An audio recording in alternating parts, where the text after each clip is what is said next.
મોંગલધામ કબરાવના જે સામત બાપુ છે તેની જે દીકરી છે તે હાલમાં ભાગી ગઈ છે તેવા સોશિયલ મીડિયામાં વિડીયો વાયરલ થઈ રહ્યા છે અને તેને ભાગીને લગ્ન પણ કરી લીધા છે તેવા વિડીયો વાયરલ થઈ રહ્યા છે। તો તમે જે ફોટો દેખાઈ રહ્યો છે તે હાલમાં સોશિયલ મીડિયામાં વાયરલ થઈ રહ્યો છે અને ફોટો એવું કહેવામાં આવી રહ્યું છે સોશિયલ મીડિયા દ્વારા કે જે આ ફોટો છે તેમાં જે દીકરી દેખાઈ રહી છે તે જે મોંગલધામ કબરાવના જે સામત બાપુ છે તેની છોકરી છે અને જે છોકરો તમને દેખાઈ રહ્યો છે તેની સાથે ભાગીને લગ્ન કર્યા છે અને આ છોકરાનું હાલમાં સોશિયલ મીડિયામાં એવી માહિતી મળી રહી છે કે આ છોકરાનું નામ છે ઓમ ડાબી અને જે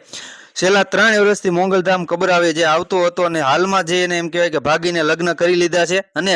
જે આ લગ્નનો બનાવ છે તે છેલ્લા 5 દિવસ પહેલા જે મોંગલધામ કબરાવના જે સામત બાપુ છે તેને જેમ કહેવાય કે જે તેના કુટુંબ દ્વારા ફરિયાદ પણ નોંધવામાં આવી હતી પોલીસ સ્ટેશનમાં અને ત્યારબાદ જે પોલીસ દ્વારા તપાસ હાથ ધરવામાં આવી અને 5 દિવસની જેમ કહેવાય કે શોધખોળ બાદ જે આજે બંને છોકરી અને છોકરાને જે નવસારીથી પકડવામાં આવ્યા છે તેવા સોશિયલ મીડિયામાં હાલમાં સમાચારો મળી રહ્યા છે અને બંનેએ લગ્ન પણ કરી લીધા છે ભાગીને તેવા પણ સોશિયલ મીડિયામાં જે ફોટા વાયરલ થઈ રહ્યા છે તેને લગ્ન કરી લીધા છે અને તેના સર્ટિફિકેટના ફોટા પણ હાલમાં સોશિયલ મીડિયામાં વાયરલ થઈ રહ્યા છે।